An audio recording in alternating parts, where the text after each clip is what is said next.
Assalamualaikum, jumpa lagi dengan saya Dina Lestari. Nah, di sini saya akan menjelaskan tentang mind map yang saya buat. Mind map ini adalah tentang hubungan lingkungan kelas, ekosistem pembelajaran, dan hasil prestasi belajar peserta didik.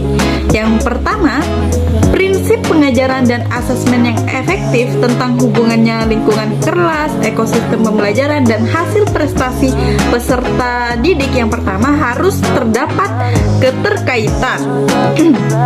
Nah, di sini terdapat keterkaitan ini adalah keterkaitan antara lingkungan kelas, ekosistem pembelajaran, dan hasil prestasi belajar peserta didik merupakan komponen yang sangat penting dalam proses pembelajaran. Dan yang kedua itu adalah saling bermain peran. Nah, di saling bermain peran ini, teman-teman, lingkungan kelas dan ekosistem pembelajaran itu saling memainkan peran yang sangat penting dalam menentukan hasil prestasi belajar peserta didik. Yang ketiga ada lingkungan kelas yang positif. Nah, di lingkungan kelas yang positif ini adalah lingkungan kelas yang memotivasi peserta didik, yang dapat menciptakan situasi yang kondusif untuk memotivasi peserta didik untuk belajar dan mencapai hasil yang diinginkan. Ekosistem pembelajaran yang kondusif akan menciptakan situasi yang memungkinkan peserta didik untuk belajar dengan optimal dan mencapai hasil yang diinginkan. Nah, di hasil prestasi peserta didik inilah akan menjadi akhir dari kombinasi lingkungan kelas dan ekosistem pembelajaran. Oleh karena itu, kawan-kawan, penting bagi guru untuk menciptakan lingkungan kelas yang positif dan ekosistem pembelajaran yang kondusif untuk mencapai hasil prestasi belajar peserta didik yang optimal. Nah, pada instruktur tamu perlu kita ketahui, kawan-kawan, instruktur tamu merupakan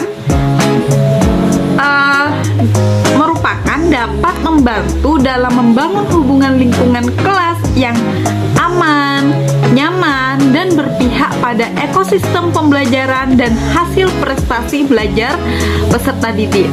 Hal ini bisa dilakukan dengan cara membangun suasana kelas yang ramah, menyenangkan, menciptakan atmosfer yang kondusif untuk berkomunikasi, dan menciptakan lingkungan yang memungkinkan peserta didik untuk belajar. Instruktur tamu juga dapat memberikan dorongan dan motivasi kepada peserta didik untuk mencapai hasil belajar yang optimal.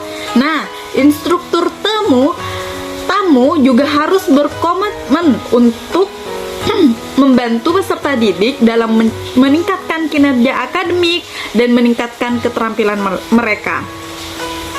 Instruktur tamu harus memberikan hak dan kewajiban yang sama kepada semua peserta didik, memberikan kesempatan yang sama untuk mencapai hasil belajar yang tinggi, dan menghormati kebutuhan yang diinginkan individu masing-masing. Instruktur tamu harus menjaga keseimbangan antara kerja keras dan bersenang-senang di kelas, serta menghargai perbedaan-perbedaan dalam pandangan dan hasil belajar. Oke, seperti itu. I think it's the way life changes when in love, yeah. I surround my soul with the positivity.